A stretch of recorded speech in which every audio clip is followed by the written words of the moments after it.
Welcome, everybody, to the 6-5 podcast. I'm your host today, Daniel Newman, principal analyst and founding partner at Futurum Research, joined by my always esteemed co-host at large, co-host in crime, co-host brillante, Mr. Patrick Moorhead, principal analyst at More Insights and Strategy. Patrick Moorhead, good Monday afternoon. How are you? Daniel, good to see you. I haven't heard that intro, the end of that. That was a new one. Thank you very much. Like I said, if all I had you was introducing me every time, life would be perfect. Hey, we're 70 some odd episodes of our regular show, and then another 30 or 40 insider editions. And it's time to, spice it up a little bit. And we had a great with our guest of honor who will be joining us in just a few minutes. And he had us laughing about the Techno King. And I was just thinking we need the Techno King intro. And by the way, that wasn't it, but it wasn't bad. This, by the way, is a 6-5 Insider Edition. And we are very excited to be hosting Pega CEO Alan Trefler. By the way, for the second time, Alan's joined us once before. And this is about a year later. Some big news at Pega. And we are excited to have him back. But for everyone out there that is tuning in right now, whether you're listening to us just after us publishing this or months later, we are excited to have you. Keep hitting that subscribe button, share this with your friends. We promise to keep it interesting, bringing the best and brightest of tech on our show, and of course, covering and analyzing the biggest news in tech each and every week. But without further ado, Pat, you think we should bring Alan onto the show? Let's bring the king of tech in right now. Oh, a new name. Let's see how he likes it. I'm not sure I can live up to that, Dan and Pat, but thanks, and it's always great to be on the show. Well, we love to have you for sure, and it is incredible. It's been a year already, but we're glad to have you on. Well, it's felt like a lot longer, I think, than a year, as we all know, but maybe this is a good harbinger. You sort of had me as the pandemic was entering, and perhaps now as it's departing. That might work well, like bookends. Yeah, but it has been great getting a bunch of CEO perspectives on the topic of the past year, and they all had different takes on how they've seen the business, technology, their clients, customers, distributors, and everything else. I know it's hard to distill over a year into a couple minutes, but what have you seen over the past year that has really been highlighted for you?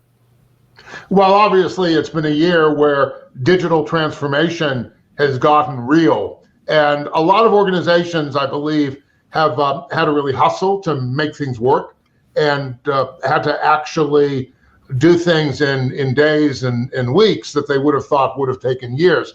But at the same time that this has been very exciting for digital transformation and gotten a lot of people thinking in a way that, well, we've been encouraging them to think, it's also been interesting because I think it's shown a lot of companies the gaps that they have in terms of not just dealing with what's in front of us, but how they need to really rethink their businesses, how they engage with customers, how they go to market, how they optimize their internal workflows, how they apply AI. All of these things have really, I believe, been tested by the swift introduction of the pandemic. Yeah, it's been a really crazy year. And I think as we all headed into this, Alan, I think we all pretty much thought that, it was weeks, maybe month or two. There was like that weird moment sometime when you were like, oh man, this thing's not going away anytime soon. Daniel, it's 2 weeks of lockdowns. Didn't you hear? I know, but I'm saying I think even at the time when we talked, I think we were still kind of in that mindset. How many companies were like, yeah, we're holding on. We're not going to cancel our event. Just stand by. We're getting back to you. We're going to get through this. And then all of a sudden you were like, whoa, this thing's going to last into summer. And then in the summer, you're like, okay, we're getting better. And then the fall and now the spring. And I mean, I got my first invite, Alan, to a live event late this year, but you were talking about 18 months for a couple of guys, and Pat and I, and I'm sure yourself, that spent 50 weeks going event to event, going nowhere. Well, if you would have told me that for an entire year, I would not have gotten on an airplane, I would have told you that you were just nuts. But Among the changes that this has driven is, the fact that we're all recruiting and hiring and thinking differently about our teams, about how we engage with our teams, and now often are engaging with their families as they periodically enter the room during the meetings, how we augment our teams and how we hire. In June of last year, I brought on an extremely senior person to basically take over and run all of our go-to-market, how we engage with our customers, how we sell, all of those key elements. And if you had told me at the beginning of the year that I would hire this terrific guy without ever having met him, I would have said that would be inconceivable.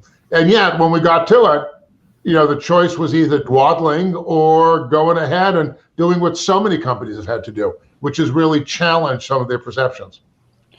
Well, you clearly took advantage of a year that was pretty horrific on society, but actually quite friendly for technology. The tech industry as a whole had a very good year. And you recently announced a pretty significant milestone, breaking that $1 billion revenue barrier. Exciting. Congratulations, Alan.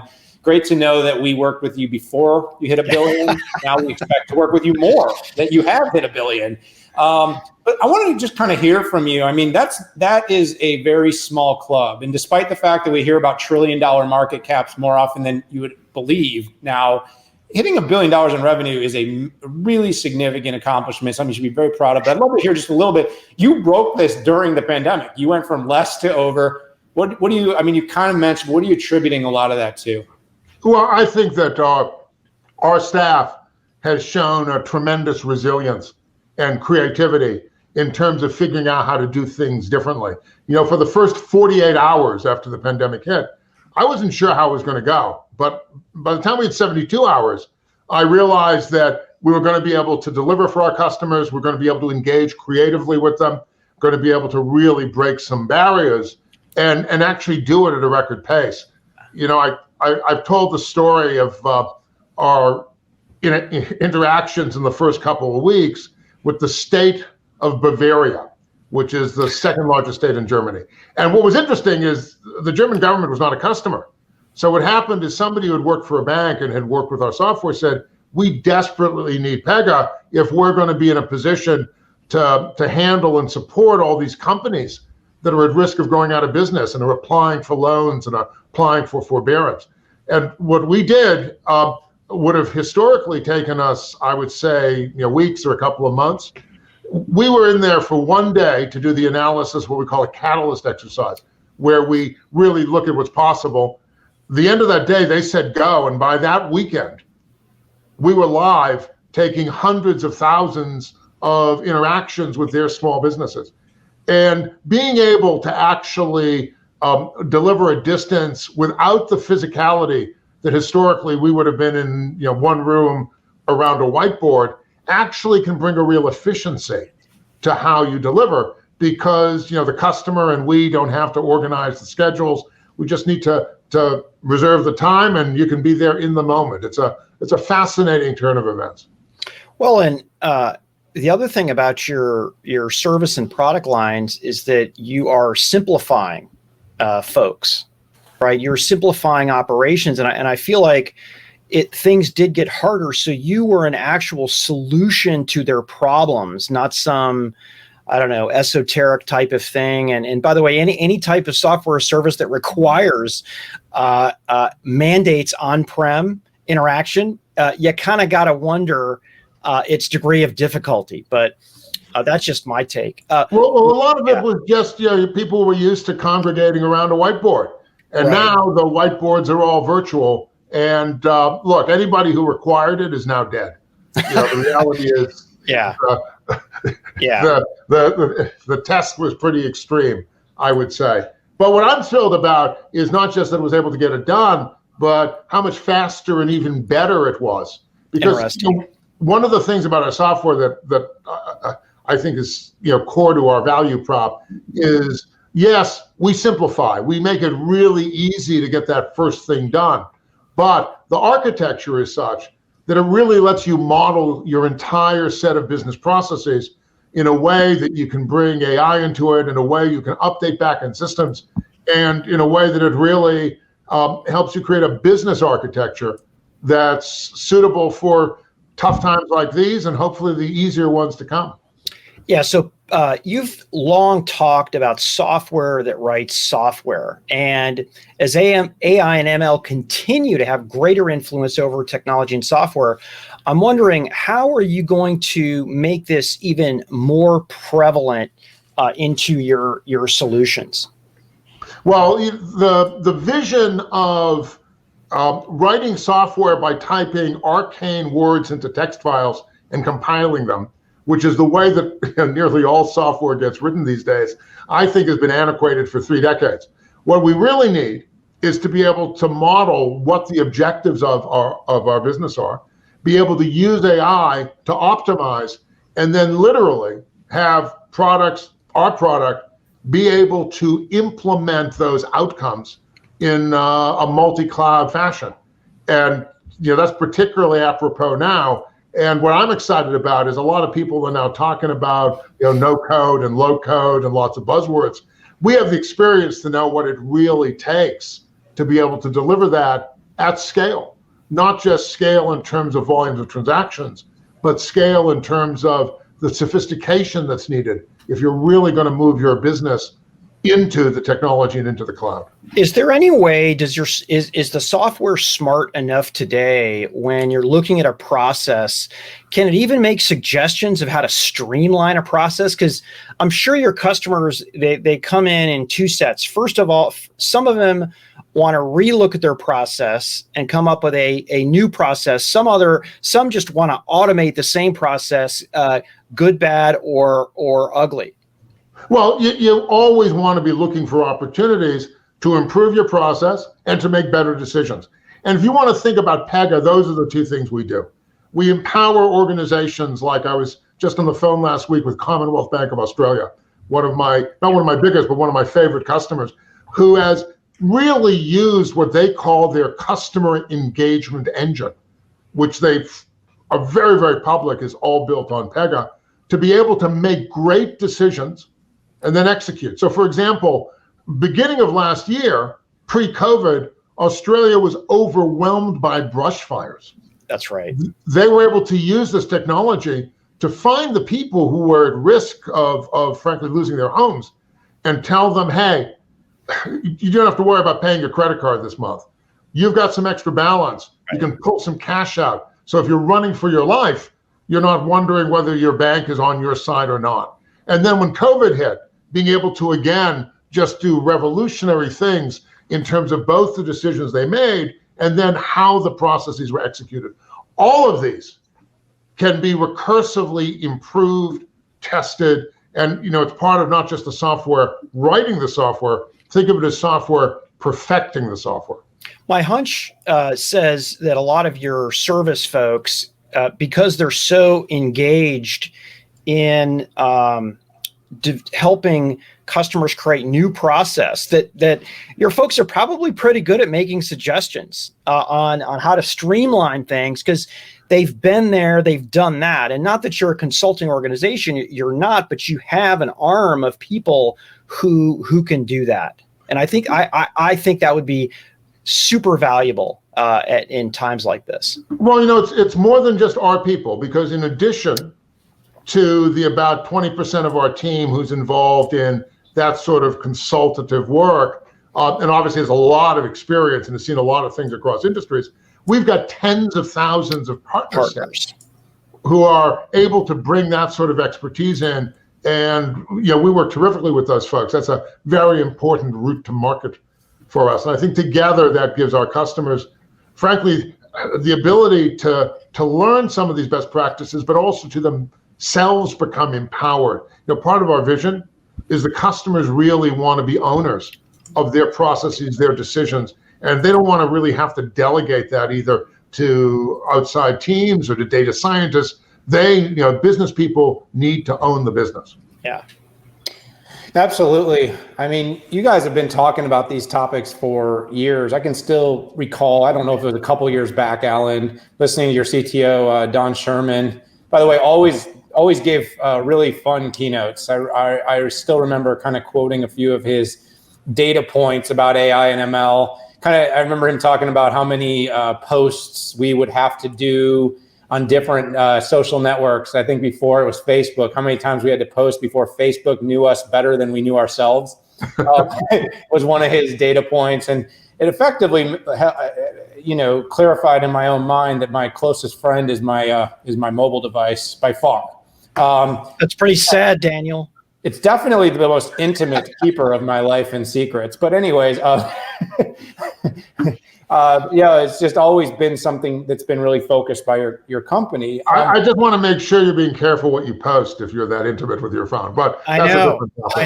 All right. Let's pick on Dan. I'm the only one that's phone knows me better than the others in our lives, because I'm sure all of you guys are just sharing everything. But no, in all seriousness, you guys have been ahead about this topic. You've been definitely on the front foot. But one of the things that I have noticed overall is that, competition is starting to come from more places over the last couple of years. I laughingly walked away from the last CEO keynote from AWS reInvent, and I said, well, the new TAM for AWS is IT, because apparently they're going to do everything. You're seeing Microsoft making big bets on RPA. The term RPA, which is something you were early and often, along with BPO, is now not really RPA. And I mean, everybody, I think, kind of has a consensus. It's about intelligent automation. It's about bringing processes together, incorporating cloud, incorporating AI and ML, things we've been talking about. But Pega, this has been your thing for a long time. I'm kind of curious. You've reached this billion, so let's circle back. How do you go to the next billion? How do you compete against all these new forces, staying relevant, growing your current customer base? Big question, Alan. You have 50 ways you can take this, but I really want to know, how do you get to 2 billion? Well, and the other part of the question is, how do we do that much faster? One of the things that we've really invested in the last 12, 18 months is growing a sales and marketing capacity, really working to deepen our relationship with partners, bringing in talent who has grown businesses at faster rates than we've grown. Not that I'm complaining, our recurring revenue, which is how we think about our business, has grown 20% a year over the last couple of years, despite, for example, the pandemic. But we believe there's a lot of potential to take this vision that we have, to take our technology, which we certainly believe is superior, and be able to operationalize that at a much faster pace. So that's what we're going to be looking to do over the next couple of years. And, I'm excited. The fact that we're $1 billion, the fact that we have the financial resources and the 5,600 staff who are able to really help drive this business, I think should give our customers comfort that after 30 years plus in business, we're still going to be here and still promoting these ideas, I think, in radically different ways. The one thing I'll tell you is, when I look at the actual technologies that are being promulgated by this competition, I'm really positive, because I see big differentiations between how we're thinking about this market and how many other companies are. And I think we have the potential here to really take a lot of the common buzzwords that are being said, which are frankly indistinguishable, and showing how this can be done for real organizations in a very dynamic build for change world. Yeah, and I set, by the way, that I set Daniel up to ask that question. So but I think it's a good question, because you can't swing a cat with somebody running into somebody that says, hey, yeah, I do that. I do this robotic process automation stuff too. What about you? And I think the market depends, the overall health of the industry depends on more nimble companies to come up with the better ideas first. And what I like as well is a lot of the verticals that you're in are very, how should I say it? They get audited a lot by regulators. They're very highly regulated. So the level of precision that you have to put into your products and services, to me, have to be a level above, let's say, somebody who might heavily service retail, which isn't nearly as regulated as banking or something like that. I think regulated industries or governments especially need the sort of things that we offer. But I think all industries have to be subject to being able to have a level of transparency, a level of trust.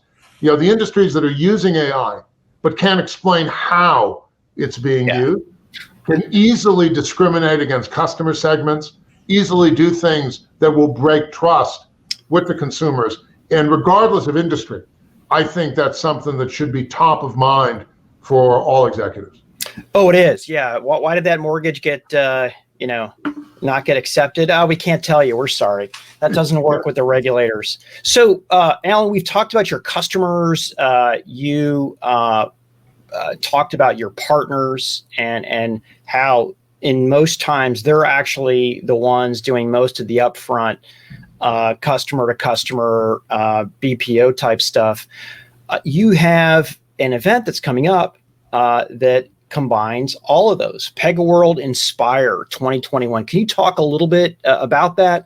What's new? What are you bringing in there? I don't know if you can talk about, what the key top line message is going to be. Maybe that's a surprise in a few weeks. It'd be great.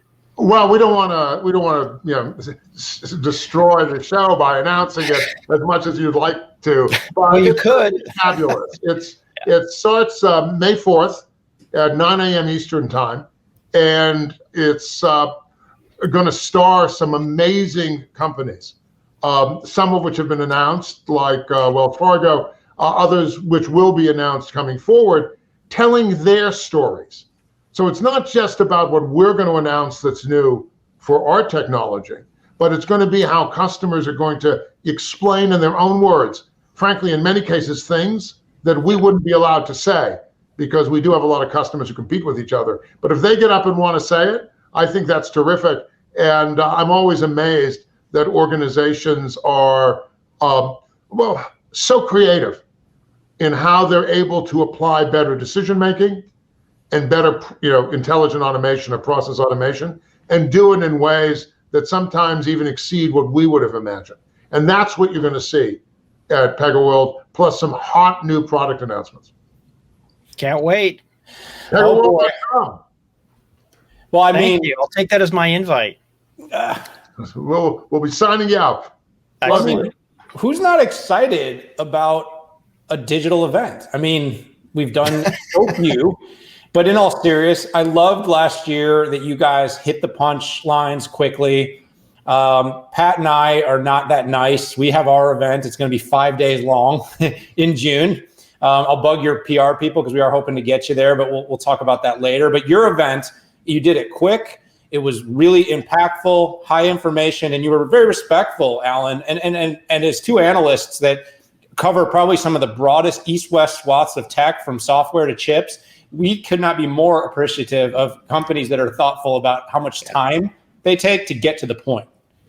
Well, if we had done it in Las Vegas, or actually, sadly, this year, it had been intended to be done in Boston last year when the pandemic struck. We realized we weren't going to be able to hold an event last June in Boston, which was kind of sad. Instead of having order of magnitude 8,000 people at that physical event, we ended up having, I would say, 10x that globally at the event or listening to pieces of it.